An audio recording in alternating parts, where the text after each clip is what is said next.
Let us get the latest from the US now. I'm sure you've seen the shocking scenes where shots were fired at the Republican presidential candidate Donald Trump while he was speaking at a rally in Pennsylvania over the weekend. Mr. Trump was seen with blood streaming down his face while a scrum of Secret Service agents swarmed in to protect him. He later confirmed a bullet hit his right ear. In a live address from the Oval Office, President Biden condemned the attack. There's no place in America for this kind of violence, for any violence ever. Period. No exceptions. We can't allow this violence to be normalized. You know, the political record in this country has gotten very heated. It's time to cool it down. We all have a responsibility to do that.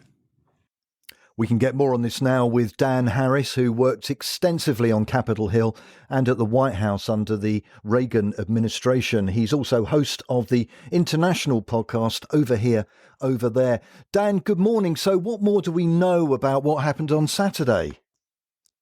The details are still coming out. I've been monitoring the news as it's been coming across the wires, and it seems like he's the perpetrator, a lone gunman, young man. We don't know what his motives were yet, and I think they're going to be digging into that, obviously at some depth and some length, but it's going to take some time. So that's about all. There's been a lot of talk of what went wrong. How could this happen? How could the shooter have such a clear shot at former President Trump?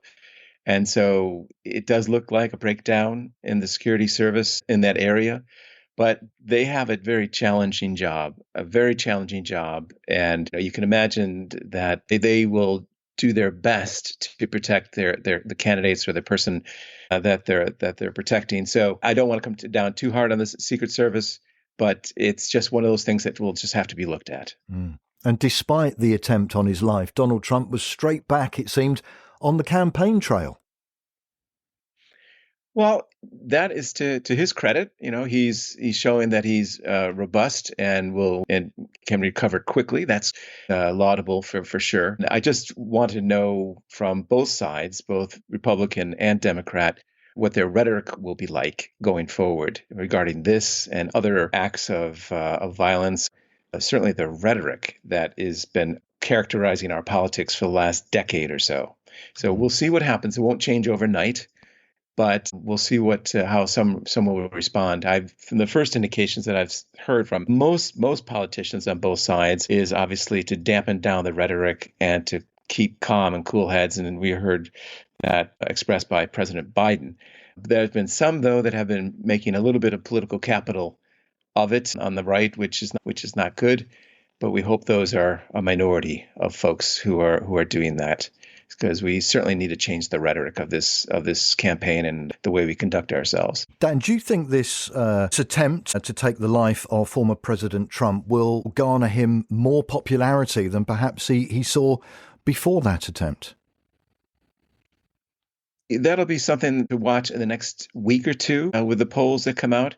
I think it's increased or hardened the support for President Trump from his base, make them, more determined, obviously. And certainly the pro-Christian nationalists will look at this as some kind of divine intervention, but we don't know what the reaction really will be. And the middle ground voters in those swing states will be the ones that you watch and see what they think as far as how it affects the election or the campaign. But that's going to take a good 2 to 3 weeks to pan out. Up until now, of course, all the talk in this race has been about President Biden and more recently calls for him to step aside in favour of a younger candidate. Where does all these events over the weekend leave this presidential race? Well, I think it creates a pause for thought and reflection for a couple days.